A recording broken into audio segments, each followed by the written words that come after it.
हिरण पूरे दिन घास खाने में लगा रहता है। घास को प्रोटीन में बदलने में ही लगा रहता है।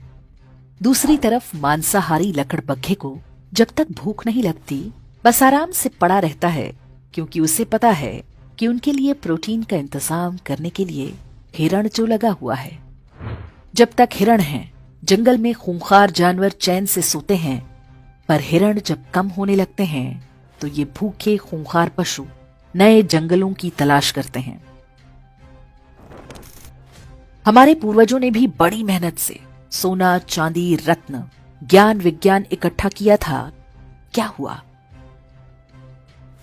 बाहर से कुछ लकड़बग्घे आए और सब कुछ सफाचट कर गए। आज हम ऐतिहासिक पर्यटन के नाम पर उसी विध्वंस के अवशेष देखने जाते हैं। अफगानिस्तान लिया, पाकिस्तान लिया, बांग्लादेश लिया, कश्मीर लिया, केरल और बंगाल भी लगभग जा ही चुके हैं। भारत के लगभग सभी क्षेत्रों में लकड़बग्घा बहुल क्षेत्र बसते गए। उनकी नस्ल के शिकारी परजीवी गुणों का विकास भी जारी रहा। अब पाकिस्तान और बांग्लादेश में संकट है, क्योंकि वहां हिरण लुप्तप्राय हैं। अब उन्हें नए जंगलों की तलाश है। उन्हें पता है कि पड़ोस में ही एक हरा भरा जंगल है। वहां पर पहले से ही भारी संख्या में लकड़बग्घे रहते हैं, लेकिन अभी छिटपुट शिकार से ही पेट भरने को मजबूर हैं। जंगल के कानून में संख्या बल सबसे आवश्यक है।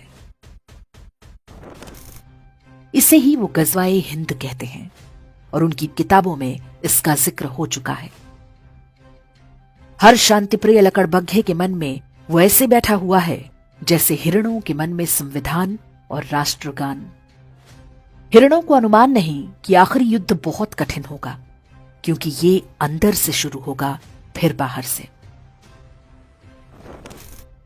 जितनी तेजी से पाकिस्तान और बांग्लादेश से हिरण कम हो रहे हैं, ये युद्ध उतना ही निकट आता जा रहा है। ये युद्ध अचानक नहीं होगा।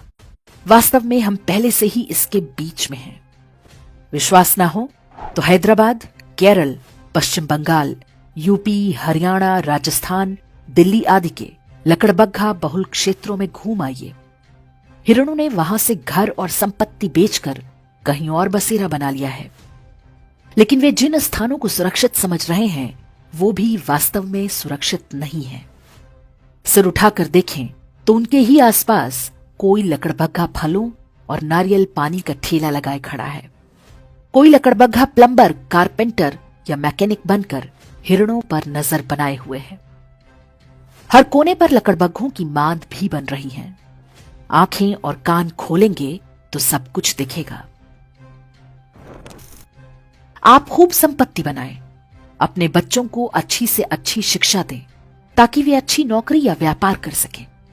लेकिन ध्यान रखना होगा कि आप भी हिरण तो नहीं बनते जा रहे। जिसकी संख्या होगी वही ये युद्ध जीतेगा। महंगाई करो ना रोकर, यदि आप 1 या 2 बच्चे तक सिमट गए तो निश्चित मानिए कि जिस घास को आप प्रोटीन बना रहे हैं, वो किसी न किसी लकड़बग्घे के काम आएगा।